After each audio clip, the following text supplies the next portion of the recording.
Good evening. I want to welcome you to the second leadership lecture series talk today, featuring our alumni. First time we have had two talks back to back, and our speaker today is Sharat Potharaju from the batch of 2002 BTech Chemical. He is the co-founder and CEO of MobStac.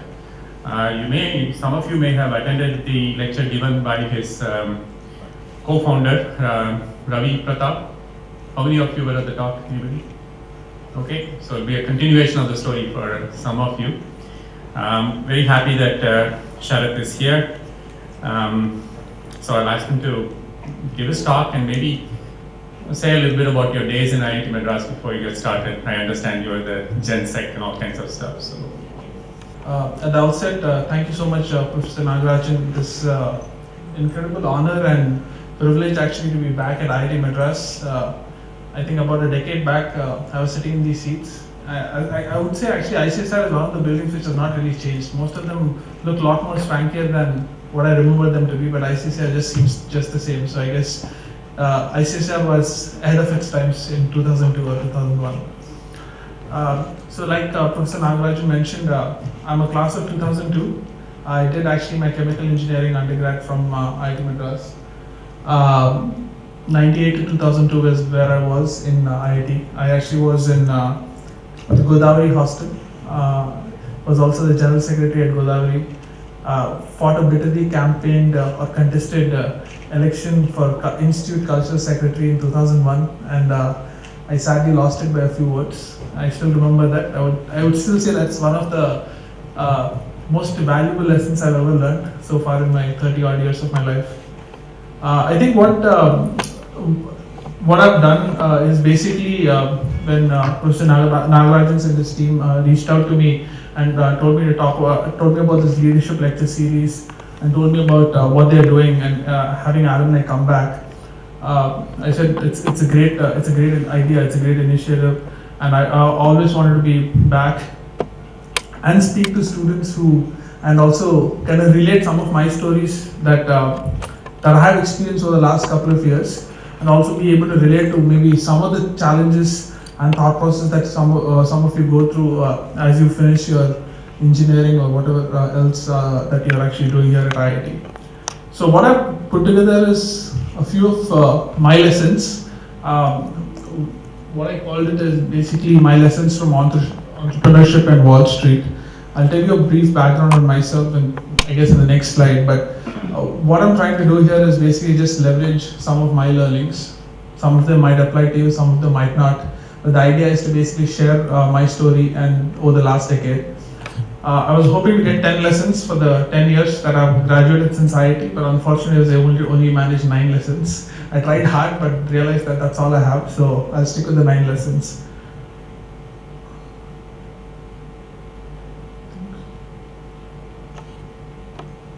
Perfect. Anyway, so I think the idea of, if you look at my PowerPoint, everything is like a film reel. One is to make it sound very nostalgic, and the second thing, I'm a big movie buff. I think other than spending time in Godavari hostel, where I lived, I think the most amount of time I spent anywhere else in IIT was the open air theatre. So what I've been told right now is that most of you don't go that much to open air theatres because you have internet and you download every movie that's there on BitTorrent and sit at home or sit in your room and watch it. It's quite unfortunate. You should. I think my best memories of Sarang or otherwise in IIT have all been at open air theatre. Anyway, so just a quick background on me. So I graduated in 2002 from IIT. After that, I went to Duke University to do Masters in Engineering Management. Has anyone here heard of that program, Engineering Management? Okay, cool. That's what I expected. So when I went there, it was the first, I would say the first Indian who actually ended up doing that program, primarily because I think it was not funded and no one was ready to really take the chance of paying $35,000 and hoping that they are able to recover that after the end of the degree. I guess I was naive and stupid enough to think, yes, it sounds like a very cool program. I really wanted to do something which bridged the gap between engineering and management, and I really thought I was too early to do an MBA because, like my seniors and everyone else told me that MBA is something that should be done after some industry work experience. So I looked around on the websites or on the internet and figured out what are the other interesting programs out there. And the thing that kind of stood out for me was this Masters in Engineering Management at Duke, which is a joint program between the engineering school, the business school, and also Duke School of Law. It's a very interdisciplinary program which gave me a lot of perspective from not just engineering but management and law as well.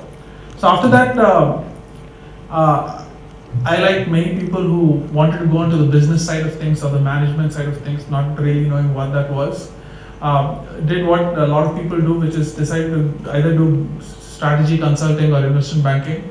I decided to do investment banking. I joined Merrill Lynch, worked in Wall Street for about 4 years, doing mergers and acquisitions for them. So I joined there in 2005, was there all the way up to at the fall of 2008. So I saw the rise of the financial empire and also the crash. Literally I had balcony seats looking at the entire crash, learned a lot of lessons from there as well. But the thing that kind of was always, the thing that I was really always interested in when I was sitting in these chairs too was to be an entrepreneur. When I was 20 or 21 years old, I did not really know what it took to be an entrepreneur. I always knew that this is what I want to do. I wanted to do something myself. And that's the reason and that's the focus that I always had. And when I decided to do banking also, I always thought that's going to give me a foundation in management, business, etc. And that's the reason I decided to join Merrill. So in 2008, with the idea that I want to be an entrepreneur, I moved back to India. But before I started my startup, I think I took a few months off with the idea to iterate and understand what kind of a business I wanted to start. And as some of you might know, my co-founder is also an IIT Madras alum. His name is Ravi. We actually are childhood friends. We've been classmates from 5th grade, went to school, college, IIT Madras together, were roommates also in New York. So both of us wanted to be entrepreneurs. So this startup was in the making for many years before it actually happened. And that's another one lesson that I'll focus on. So we started there, I quit New York, moved back to India, started iterating on an idea. But something that I really was excited about in 2008 was the whole Barack Obama campaign. I don't know how many of you were involved, but or saw what kind of an impact he made by living in New York and seeing the whole the young America kind of rise up and go ahead and add the kind of momentum that Barack Obama's campaign did. I was very inspired by that. So what I wanted to do was take a few months of break, work on my startup idea at the same time, encourage young Indians to vote, and that's how naive I was. I thought I'd move back to India, do that. So I put a presentation together and tried to talk to a few schools and colleges, and I wanted to come to and give talks like this.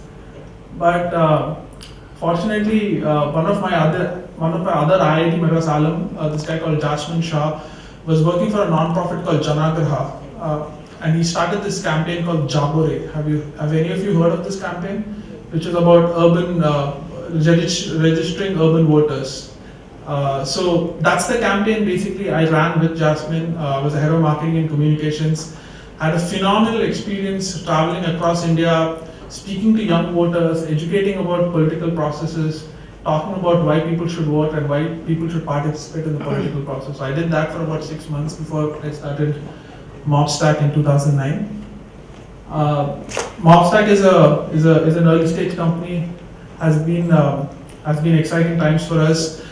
In 2011, we were adjudged India's hottest young entrepreneurs by Business World, which has been a very exciting story for us. And since then, we have steadily and progressed. We have exciting partnerships with the likes of Google over the last year, which has been adding a lot of momentum. So that's kind of the quick and dirty, crisp or concise background on me. That's what I've essentially been up to over the last decade. As you've seen, I did an undergrad in chemical engineering, went on to do a master's in engineering management, to do investment banking, and then work for a non-profit, and then decided to become an entrepreneur. So I've done a lot in a decade, not something that I highly recommend, but it's something that, like my presentation says, I just followed my gut. I just did what I felt like, and at some level it was very stupid and naive, and I fell down many times, learned the hard lessons. And some of those lessons are what I want to be able to share with you today. So as I said, I have 9 lessons, and each lesson I'll try to articulate it as well as I can. So the first thing is, the first lesson which is very close to my heart is attention to detail, right? The reason I say that is, as Indians, unfortunately, the whole concept of jugaad is highly, it's very acclaimed. Jugaad is something people look up to. People in India, if you're a generalist, you're actually highly more appreciated than being a specialist. People strive and thrive on the fact that this is a jugaad product, this is jugaad, and there is not really that much attention to detail.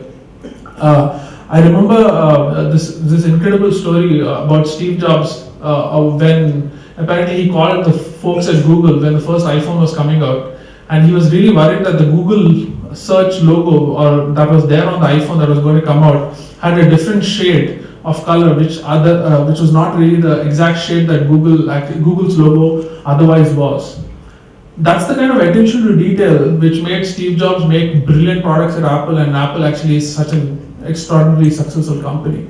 Unfortunately, in India, or Indians don't usually follow that, and I learned very hard lessons doing that in banking. I remember the first day I was in Wall Street, and one of my managing directors asked me some financial metric from some company that we were following, and he asked me, can you tell me what the revenue of that company was? And I remember telling him something in the ballpark number, saying, I think around $100 million or something.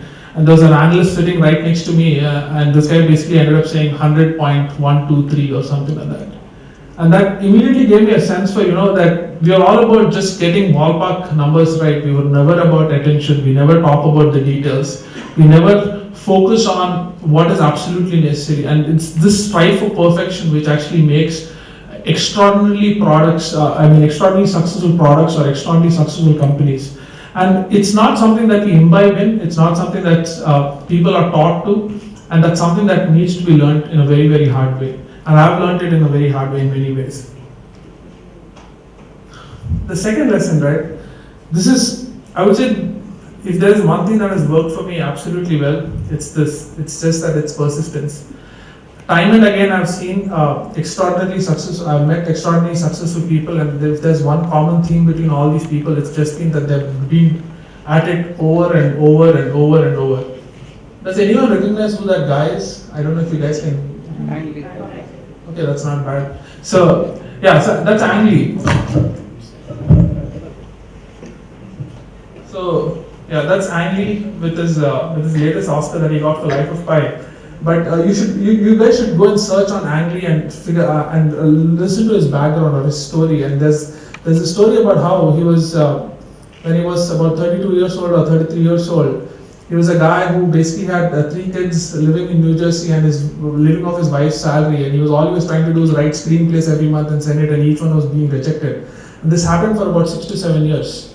So think about, this is 2013, and for the next 6 to 7 years, so till about 2020, you guys are all sitting and working on some particular thing, and that is really not yielding any results. You can only possibly imagine what kind of frustration that you would go through. And he went through the same frustration, but after that, after 6 or 7 years of struggle, he obviously got his first break, and after that came Crouching Tiger and Brookback Mountain, and obviously now The Life of Pi, etc.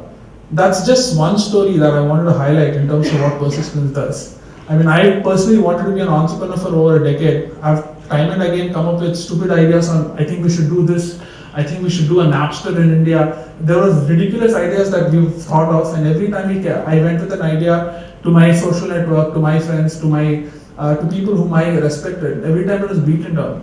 But every time it was beaten down because there was a reason for being beaten down. It was a stupid idea. But over the years, as I talked about it, as we focused and iterated our products and ideas, I eventually was able to start MobStac. And that's the case with every entrepreneur, right?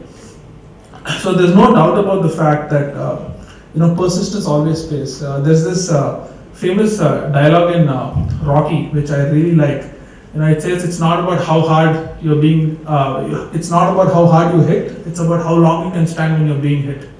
That's always it. Entrepreneurship is about that. I would say most of the successful people are all about that. It's all about, when you're going through bad times, when you're going through a tough winter, can you just stand longer than the other person who was standing in the line? That's all it takes.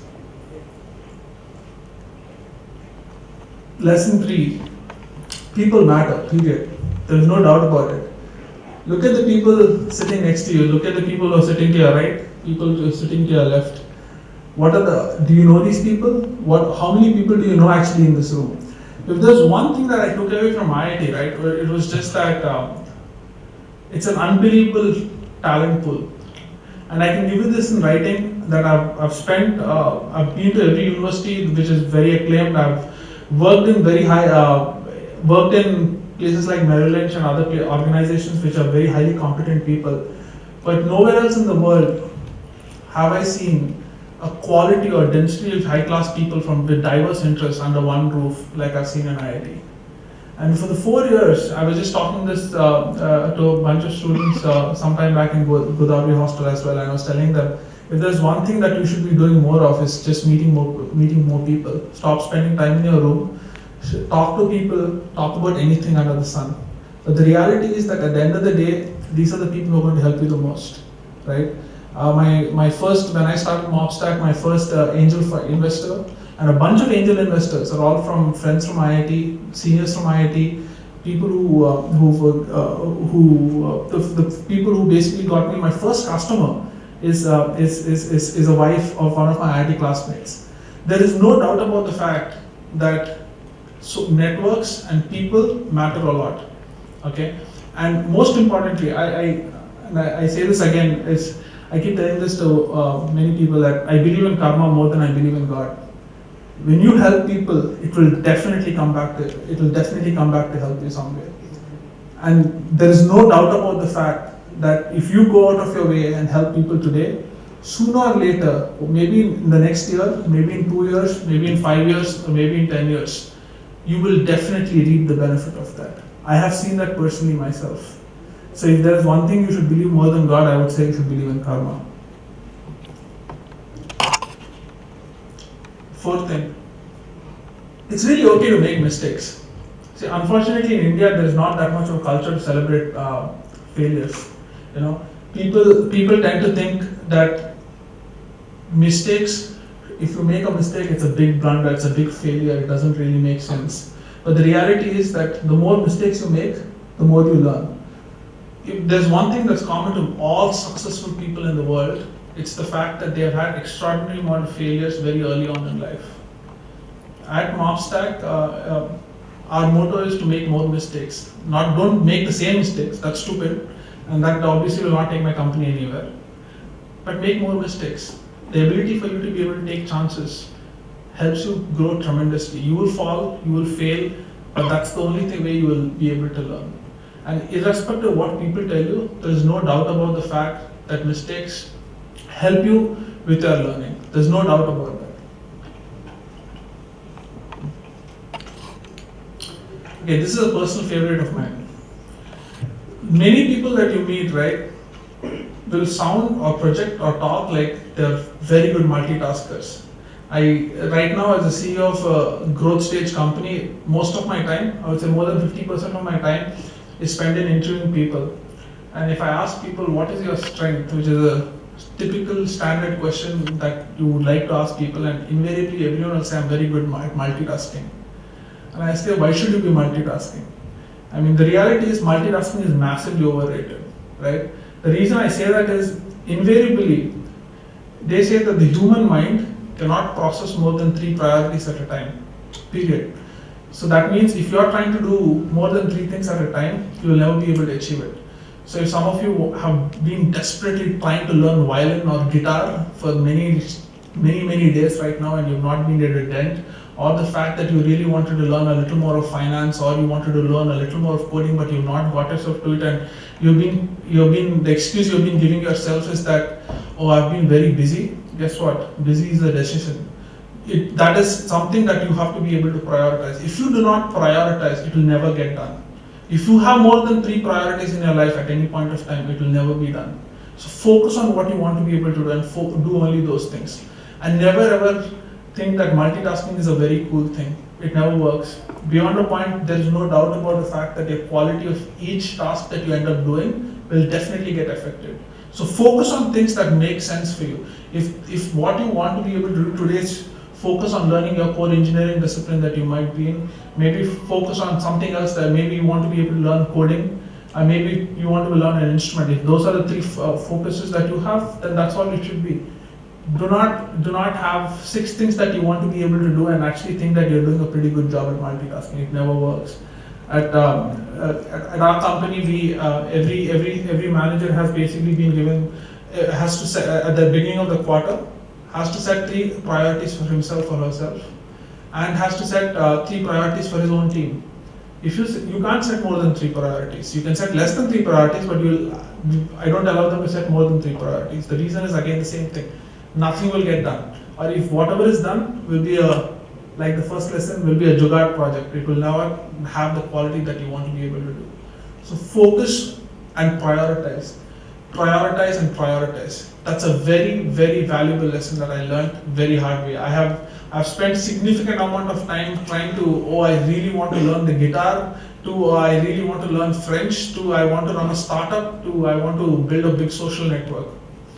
Well, guess what? I really was not able to do a great job at any of these.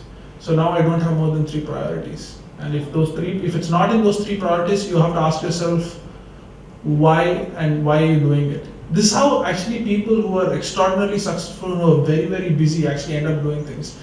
Barack Obama, who's the president of the United States and clearly a lot more busier than I am, definitely has time to run for 1 hour in the morning. So if I'm giving myself the excuse that the reason I'm not going to the gym every day is because I'm really busy, then I guess I'm either being naive or I just don't know how to prioritize. Very successful people prioritize insanely. They do not talk and do not do things that don't matter to them. So multitasking is definitely overrated.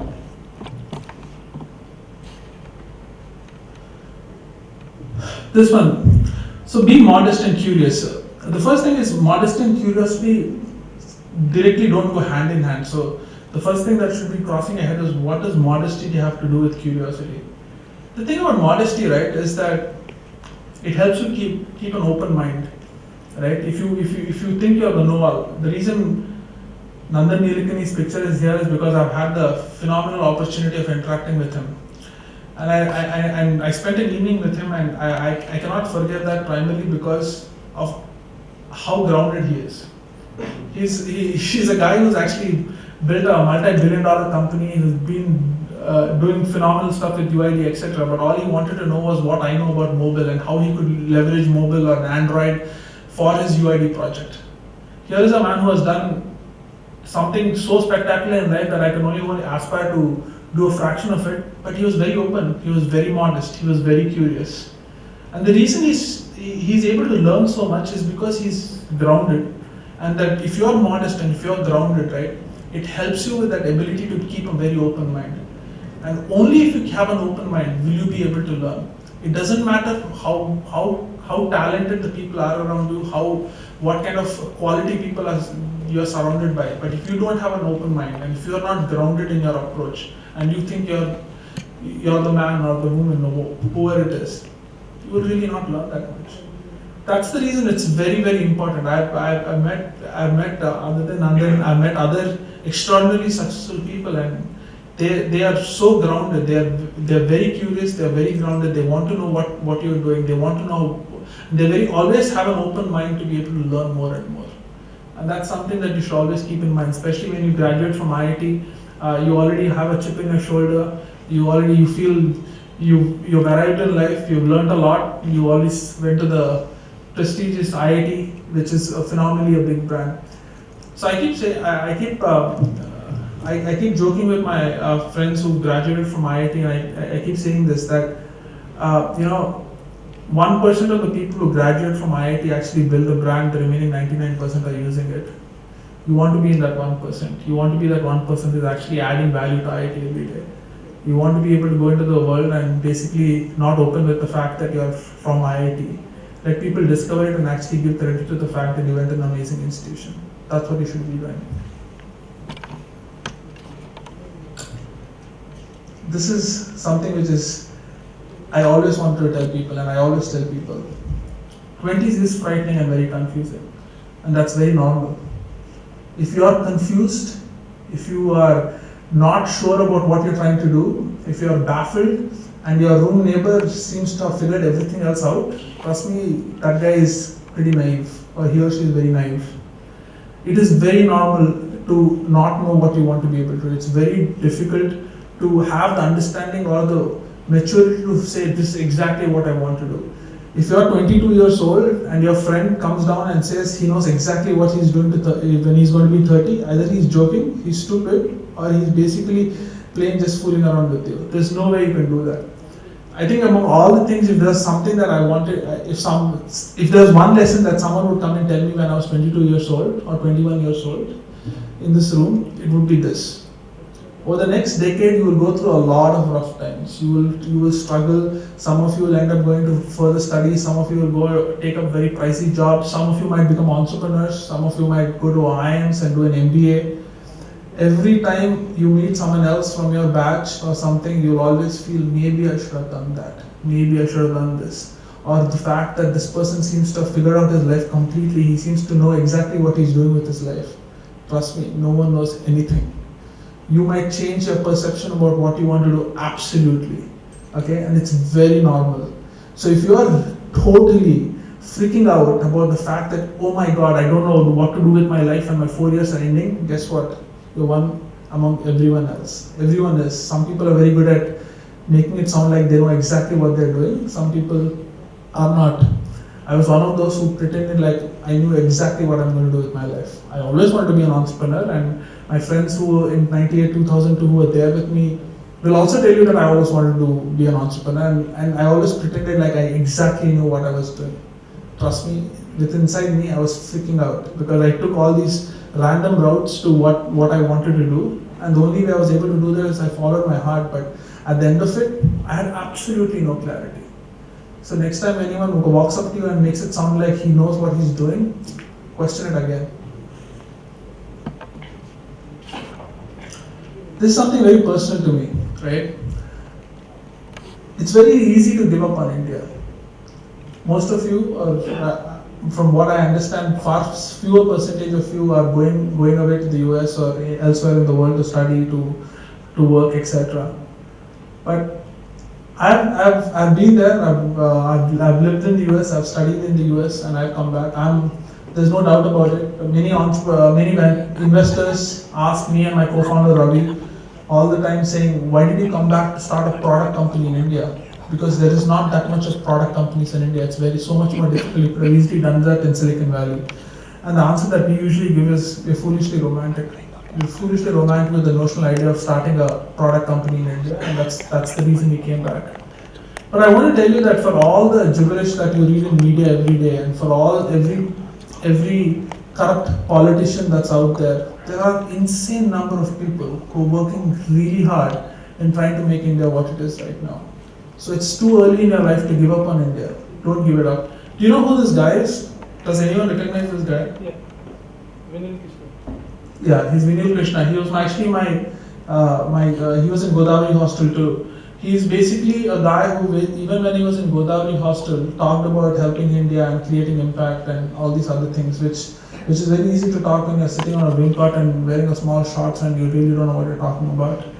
All of us did actually. All of us talked about how we could eradicate corruption and poverty and solve global peace when you're sitting in wings when you have nothing better to do. But he's a guy who actually did it. He's the guy who joined civil services, has created some unbelievable impact in Orissa. He was the guy who was kidnapped by Maoists in Orissa and actually released, primarily because of the kind of impact that he has created among tribals in Orissa. He's a role model for me in terms of people trying to help actually change India. So don't give up on India very fast. I was part of this Jagore movement where I had the unbelievable opportunity of interacting with government servants, with IAS officers, with a few politicians. And trust me when I say this, there's no doubt about the fact that there are retards, there are people who are very corrupt, incompetent.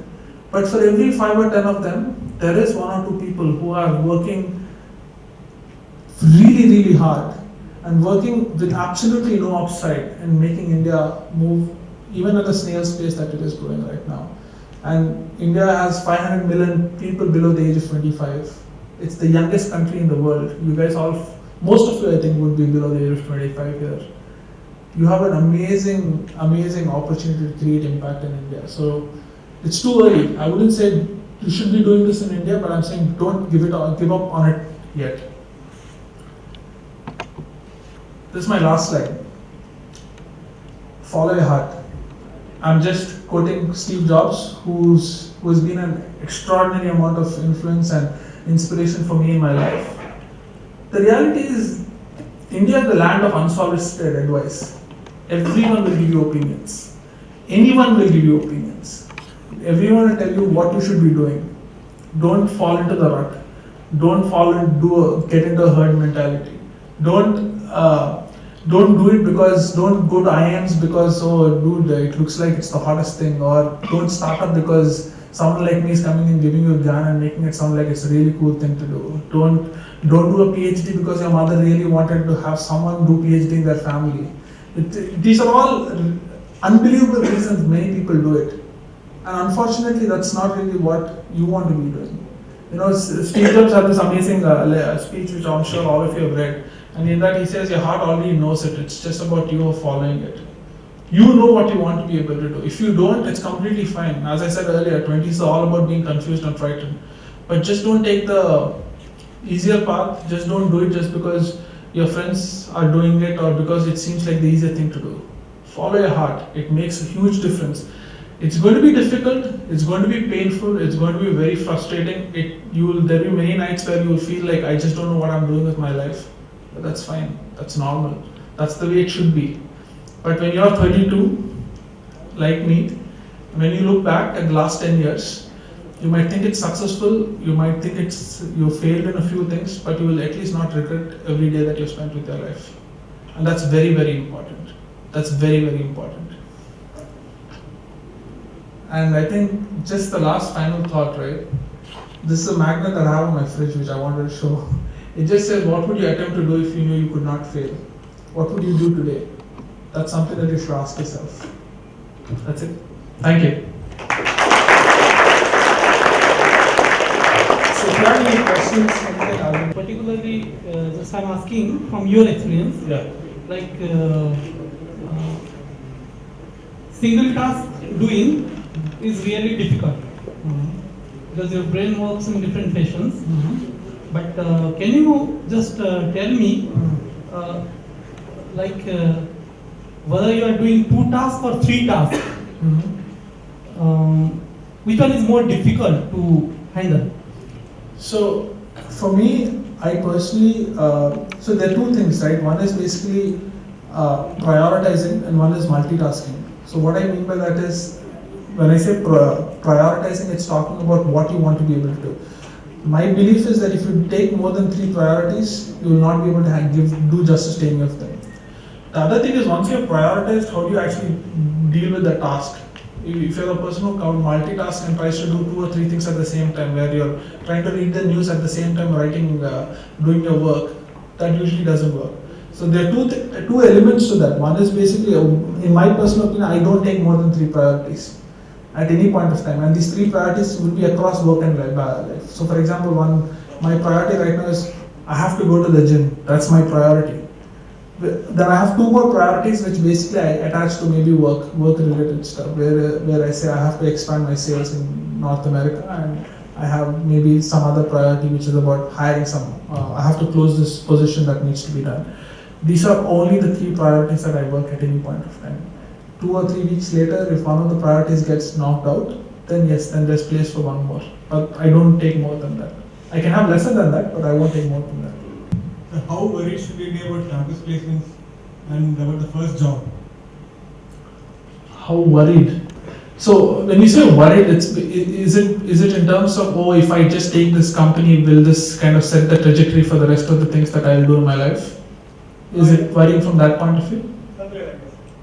Then you shouldn't be worried at all. I would say out of 10 years, I've done a lot of my job. Like for example, investment banking, working on Wall Street, 4 years doing mergers and acquisitions for a bulge bracket investment bank was like the hottest thing that you could possibly do, in at least in my batch, and I was doing it. But I would also say that more than 70% of what I did in investment banking was crap work. I was doing just a desk job and doing research and doing stuff. So every job, right, has an element of where there's a huge amount of learning, and there is a lot of element of grunge work. Especially if you're in an entry level position anywhere, you will be doing a lot of grunge work. If you're an entrepreneur, even at the CEO level also you'll be doing grunge work. So that's very different. So the question that you have to ask yourself is, are you learning at this job? It might not be the best job, but are you learning? So what I do is basically I wake up in the morning, and I mean not every day, and it's not like I do it in a very absolute way. But what I mean is every now and then I try to ask myself the question, am I learning? There's a good chance that you don't know what you want to be able to do with your life. You are very confused. You as a default, since you're not very sure, you have joined an IT services company. Sure. Because the reason I'm giving that example is because I'm assuming there are a lot of IT services companies that come and hire. If you join an IT services company also, you should ask yourself, are you learning something? And there is a lot to learn, trust me, because if you're 21, 22 years old and you've never worked in an industry before, odds are there is a lot to learn in any role. Focus on the learning. If 6 months down the line you still think you're not learning anything in this job, then you should quit and do something else. But focus on the learning, that's very, very important. What do you think are the skills that you can transfer from a corporate job? Say you started out as an investment banker in Madras, and what do you think are some valuable skill sets which you developed at that firm? That you can learn from any high stress job. If you did banking like me for 4 years, where I slept at 2 in the morning and woke up at 6 in the morning every day to run back to work and had to be accessible, that's actually the most important skill that I got out of investment banking for entrepreneurship. But jokes aside, I think it's very difficult to quantify and say there are certain skill sets that are required to be an entrepreneur. I was just sharing with a few student entrepreneurs sometime back in the afternoon actually, that what you end up as an entrepreneur or as a startup, as a story, what you start with to what you end up doing and to eventually what makes you money are three completely different things. Completely three different things. Every entrepreneur, including me, I meet entrepreneurs every week, new guys, people like you who are interested or who just started up. And all of them, when you meet them for the first time, they will come and tell you this, I have this very unique idea which has a phenomenally huge market but has no competition in the market. And then you're asking yourself, is that really possible? The reason they say that is, and I did the same mistake myself, the reason you do that is because invariably you start with the problem statement and you ask yourself, oh okay, I'm sure this is my hypothesis, and you don't obviously know because you've not really spoken to customers, you don't know what else is out there in the market. So the reason I'm saying, I'm digressing from your question about skill is, there is very little that you know what you want to be able to do with your startup. You start there and then continuously iterate a product and build the skill sets that's required. But at the end, at the core of it, it's all about going at it over and over and over and over and being persistent about it. Being an entrepreneur, what's the thing that keeps you going every day? Or what gives you the most satisfaction? That's a great question. Actually, let me rephrase the question a little bit if you don't mind. I think more than what keeps me going is I would say what keeps me going is the same thing as what made me start. And that's actually something that everyone should ask themselves. In the sense that why are you looking to start up? In my mind, there was only one thing, okay, and that's the same thing with Ravi too. We wanted to be able to create impact. And impact can be defined in many ways. And don't get me wrong, this is not like some high moral standing that I'm taking. I want to make truckloads of money, there's no doubt about it. But having said that, Having said that, the number one reason I want to be able to start is being able to create impact. Create impact in terms of building an awesome product that's in the hands of millions of customers. I have customers in Iran, Nigeria, Indonesia, Malaysia, I have customers in 40 countries. And the fact that there's something that I put my blood and sweat into, which is being consumed by people in different parts of the world, that's impact for me. The fact that I have an awesome team who every day wakes up in the morning and comes to work thinking that they're working on something cool, and that's impact for me. The fact that there are incredible investors who've invested a lot of money in my company riding on me, and the ability for me to be able to make a lot more returns for them, that's impact.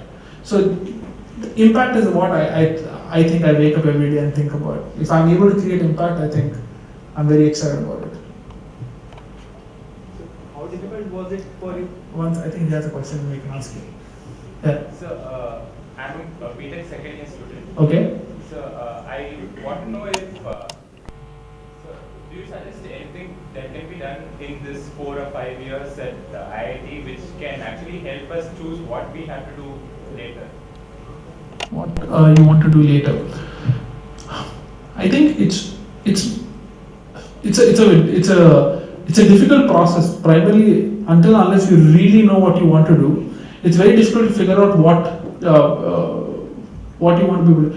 The way I do it is, or I have done it, is a more of a process of elimination than anything else. So what I mean by that is, there are some times where you feel, oh, this is really exciting, maybe I should do it. For example, maybe given the gap that I gave you now, you might someone think being an entrepreneur is really cool, maybe that's what I want to do. But what do you have to validate it? So what maybe you should do is go and do a summer internship in a startup. Experience life there. For all you know, you will come back and you come work in a company like MobStac and say, oh man, this is crazy, what the hell is this? I don't want to be doing that. So you at least eliminated an option. You want to be able to go and you say, I want to be able to do an MBA or I want to do management. Go and talk to people who have done an MBA. Talk to people who have who are in management positions. The odds of talking to people who've actually been in those roles before, again, is incredibly helpful. You should talk to people. The reason I was stressing about the whole idea of network, etc., is also the same thing. People come here from very diverse backgrounds, so you should be able to reach out to them, get their contacts, get their perspective. That helps tremendously. But you have amazing summers. I mean, one of the things that I look back and one of the things that most unfortunate I feel is I wasted all my summers in IIT. I did nothing. I just went back home and chilled because I thought I was already in IIT. I'd been there, done it, basically. You have 2 summers at least, and at the end of first, second, actually 3 summers. And third year summer, you might be doing an internship, but the first year summer and second year summer, you should do something interesting. That's the best way to learn. That's the best way to learn. And India has such low talent pool with respect to even managerial positions and all. If you go and tell someone, I'll work, you don't have to pay me that much in whatever vertical that you want. You are very excited about retail. Go and tell a supermarket, I want to work here. I'll just handle something. Many people will be more than happy to give it to you. You might not get paid much, but that's a great way to learn. For example, let me give you this example. I'm very interested in politics. I truly want to join politics. Maybe 10, 15 when I make enough money that I don't have to worry about it. But that's something which after living for 4 or 5 years in New York, right? It's very cool to say, oh, I want to help this starving child in Africa. It's very cool for people living in New York to say that. And I was very worried that, I've become one of those where I'm just saying things and maybe I really don't mean it. Maybe I don't. I also want to create social impact. I really want to be in politics. So despite having offers in private equity and other banking roles in India, before my doing MobStac, I actively decided saying, okay, let me go and work for a non-profit. Let me work hands-on in political processes, understanding this and see if this really excites me. The answer might be no, it might be frighteningly different. But what I got out of this was incredible, and it just revalidated the fact that no, this is something I really want to be excited about. So 10 years from now, when I decide, or 15 years from now, when I decide this is it, this is what I want to be able to do, I can always look back at that learning and say, I've done that, I like it, I know I like it, so I can take that chance. So do it in experimental buckets. That's very important. Sorry, your question. How difficult was it for you to leave the job and then go to NGO and then have our own startup? Very difficult because my father is still recovering from it. My father has been a banker all his life. For him, working in Wall Street was the mecca. It could not possibly get better than that. And from leaving a job in high-flying Manhattan and coming back and saying first day that I'll start up, and then after that saying I'll work for a non-profit was shocking to say the least. So my father used to always introduce me to in social circles saying he used to be a banker, not talking about the fact that I'm currently an entrepreneur, because for him that was equal to being unemployed. And especially given the fact that I was working for the first 18 months, my startup, when we actually were declared India's hottest young entrepreneur, we were still in my apartment. We were still working out of my apartment because we couldn't afford the office, or we didn't want to actually. So short answer is it is very difficult. It's very painful. It's very painful even more because you always, it's very human to compare, right? You might have the nicest friends around you who might not belittle you, but you will still compare yourself and say, yeah, look at that guy, McKinsey, why did I leave this job? I could have easily been in McKinsey, I could have easily been in BCG, I could have easily been killing it and making a truckload of money. Why did I do it?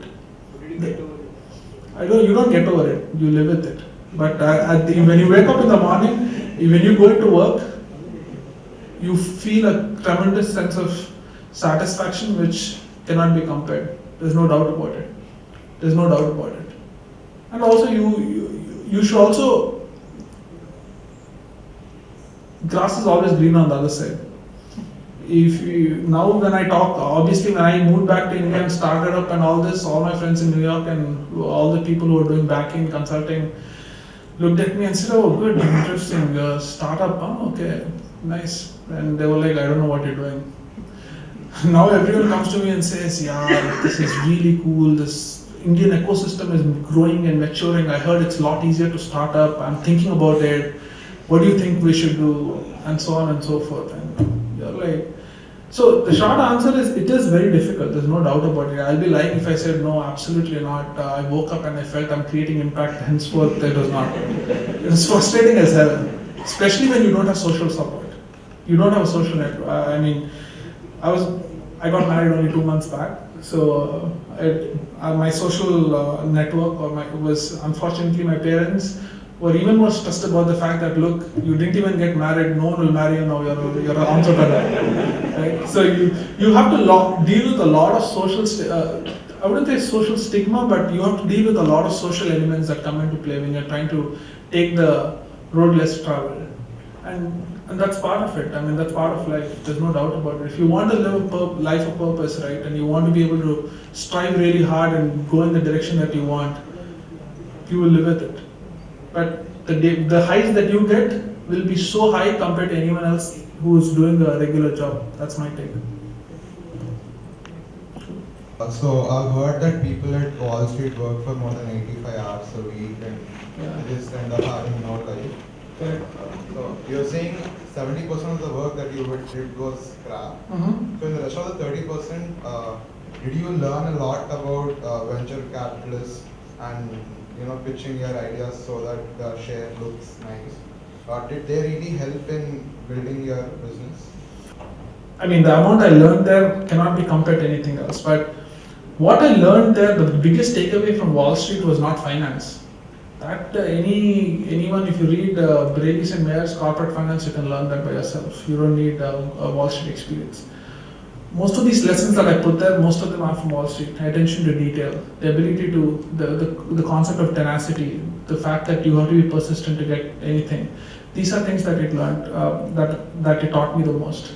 What else did it teach me? It taught me, again, biggest advantage that Wall Street gave me was the kind of network that I was part of. I had experience. I was sitting in meetings where I was obviously the guy who was running around getting Xeroxes or photocopies of presentations that were being made. But I was sitting in board meetings of Fortune 500 companies. I was sitting in meetings of Fortune 10 companies where the CEO and the CFO were making decisions on how to sell a $25 billion company. Those are experiences that are unparalleled. I spent 1 hour talking to a CEO of a Fortune 500 company who was interested in listening to my ideas on whether he should expand into India. I was 25 years old. What did I know? I gave him perspective because he has never been to India. But I had a conversation with him. What it gives you is the confidence that you know what you're doing. That's very important.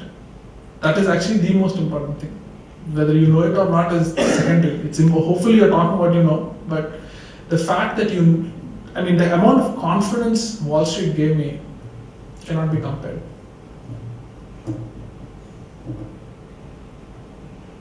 Okay, thank you, Sharat. Thank you.